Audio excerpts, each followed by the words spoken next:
Pessoal, olá, tudo bem com vocês? Vamos lá para mais uma aula de Direito Administrativo, última aula do plano de ensino. Aula essa que está sendo gravada para os alunos da Faculdade Evangélica de Rubiataba, do nono período, turma N03, por mim, Glaucio Batista da Silveira, professor da disciplina Direito Administrativo 2, tá? Em razão da pandemia do coronavírus. Então, feitas as devidas identificações para fins de Ministério da Educação, a gente passa a dar aula. A aula é essa que fala sobre o controle da administração. No último tema, a gente dividiu as aulas em 13 aulas, dado o nosso calendário, e estamos redondo com a ementa e com o plano de ensino. Então, a administração pública, gente, ela só pode atuar visando a proteção de interesses da coletividade, tá? A partir do momento que ela excede os limites, surge o quê? Surge o tema controle da administração, que estuda os instrumentos jurídicos de fiscalização sobre a atuação dos agentes, órgãos, entidades e componentes da administração pública, tá? Quais são os objetivos desse controle da administração? Seria o respeito aos direitos subjetivos dos usuários, e assegurar a observância das diretrizes constitucionais da administração, tá? Tudo isso ligado ao princípio fundamental da administração pública, tá?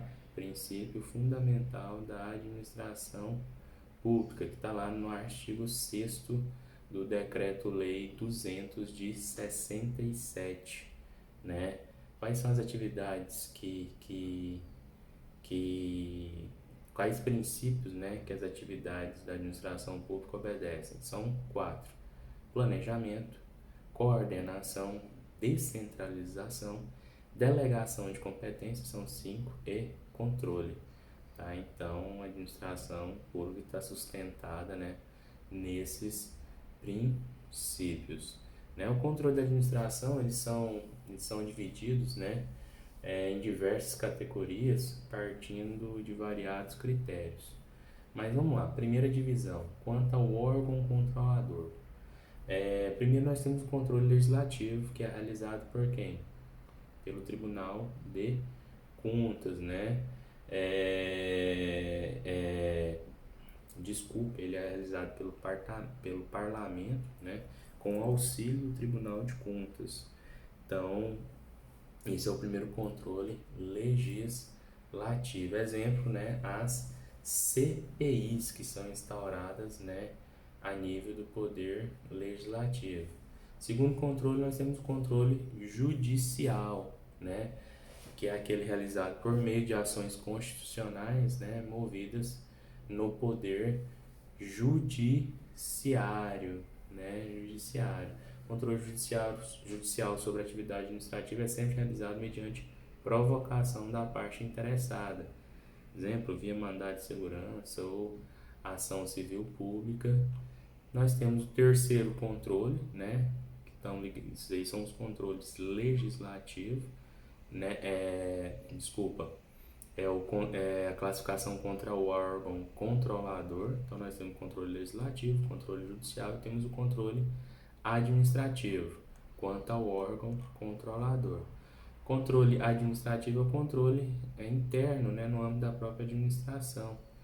Pode ser realizado de ofício ou pela provocação, da parte. Exemplo, um recurso administrativo. Segunda classificação, quanto à extensão. Nós podemos ter o controle interno e o controle externo. O controle interno é realizado por um poder sobre os próprios órgãos e agentes. Exemplo, controle exercido no âmbito da própria administração pelas chefias, junto aos seus subordinados. E temos o controle externo. O controle externo é aquele quando o órgão fiscalizador se situa fora do âmbito do poder controlado. Exemplo, anulação judicial de um ato, da administração. Terceira classificação, contra a natureza, Nós podemos ter o controle de legalidade e o controle de mérito, No controle de legalidade, o que se analisa é a compatibilidade da atuação administrativa no ordenamento jurídico. né? Exemplo, anulação do contrato administrativo por violação da lei de licitação.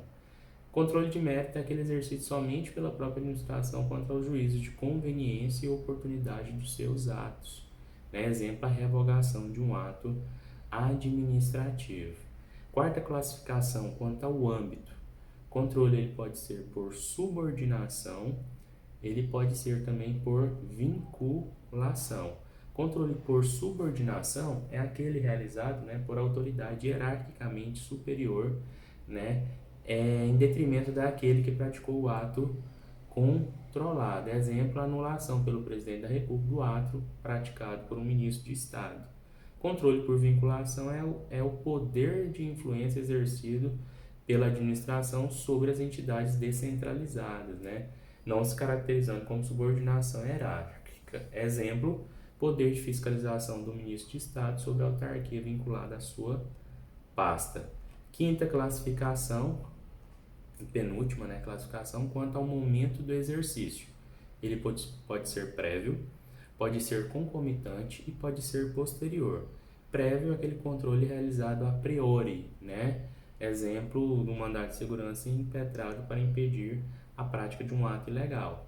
Concomitante é aquela realizada durante a execução de eventual atividade, né? A fiscalização durante a execução de uma obra pública, né? E o controle posterior, também conhecido como controle a posteriori, né? Também realizado após a prática do ato controlado, uma ação popular proposta visando anular ato lesivo ao patrimônio público.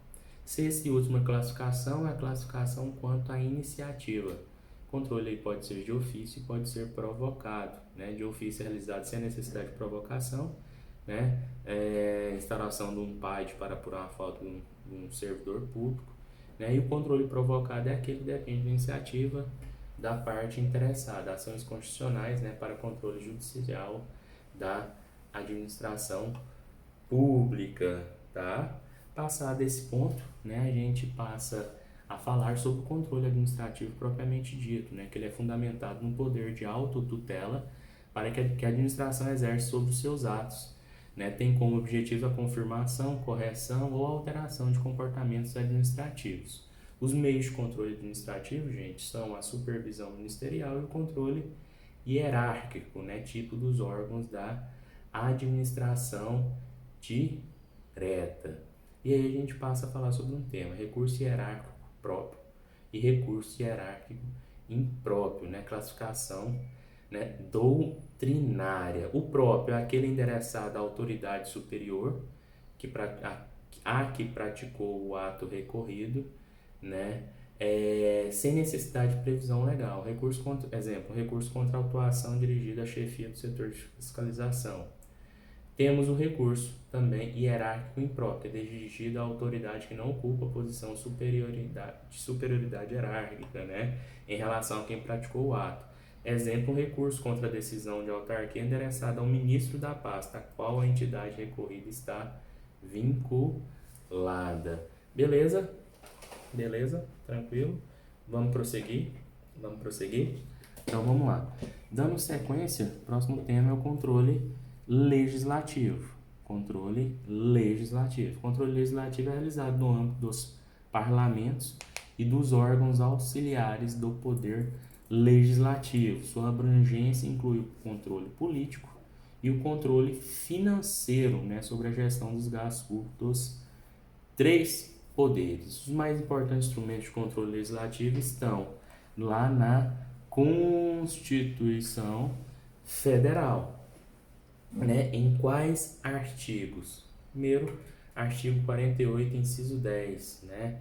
Cabe ao Congresso Nacional legislar sobre a criação e extinção de ministérios, né? No artigo 49, inciso 5º, né? Cabe ao Congresso suscitar os atos normativos. Artigo 50, cabe à Câmara e ao Senado convocar ministro do Estado ou qualquer dos titulares dos órgãos, né? Para o quê? Para prestarem depoimentos, né? Artigo 58, parágrafo 3º, CPIs, né, terão poder de investigação próprios das autoridades judiciais, além de outros previstos nos regimentos das respectivas casas. São criadas na Câmara dos Deputados, pelo Senado, em conjunto ou separadamente, mediante requerimento de 1/3 dos seus membros, né, para apuração de fato determinado por prazo certo, sendo suas conclusões, se for o caso, encaminhadas ao MP para promover a responsabilidade civil ou criminal dos infratores. Artigo 71, parágrafo 1º, né, sustar a execução do contrato administrativo objeto da impugnação perante o Tribunal de Contas da União, como forma de controle financeiro sobre a administração pública. Artigo 52, inciso 1, né, julgar o chefe do Poder Executivo do Senado por crime de responsabilidade, né? E aí, gente, cabe relembrar aqui que o controle legislativo sobre as atividades da administração somente pode ser realizado em hipóteses, né, prevista na Constituição Federal, sob pena de violação do princípio da tripartição de poderes. Beleza? Sobre os tribunais de contas, que auxiliam, né, no controle legislativo. São auxiliares no controle externo, né, para as atuações administrativas. Eles têm competência para fiscalizar quaisquer pessoas físicas, jurídicas, públicas ou privadas que utilizem dinheiro público, incluindo as contas do Ministério Público e defensorias e poder legislativo e poder judiciário. Atualmente no Brasil existem os tribunais de contas da União, os TCUs, né? Órgão auxiliar do Congresso Nacional, e os tribunais de contas dos estados, né? Órgãos auxiliares das assembleias legislativas. Temos também o Tribunal de Contas do DF, que auxilia a Câmara Legislativa Distrital, e temos o Tribunal de Contas dos Municípios, que são órgãos auxiliares das câmaras municipais, tá? Beleza? Dúvidas? Ainda, de acordo com o artigo 71 da Constituição Federal, compete ao Tribunal de Contas, né? Ela traz lá as competências, que são 11, que está lá no artigo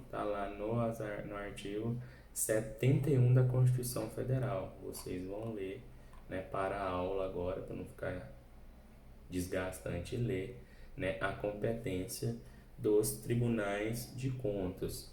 Então, para reforçar, os tribunais de contas, eles podem sustar atos administrativos impugnados, mas tal poder, isso é uma observação, não se estende a eventuais contratos administrativos submetidos à sua apreciação. Nesse caso, o ato de sustação será adotado diretamente pelo Congresso Nacional, que solicitará de imediato ao Poder Executivo as medidas cabíveis, tá? Observação: o Congresso Nacional e Executivo, após 90 dias não deliberar sobre o tema, o Tribunal de Contas decidirá a respeito, tá? Última observação, antes de entrar na natureza jurídica dos tribunais de contas, e a gente vai abrir isso no próximo bloco, cabe destacar a súmula 347 do STF, né? O Tribunal de Contas, no exercício das suas atribuições, pode apreciar a constitucionalidade das leis e dos atos do poder público, e súmula muito cobrada em provas. Beleza? Próximo bloco a gente volta com a natureza jurídica dos tribunais de contas.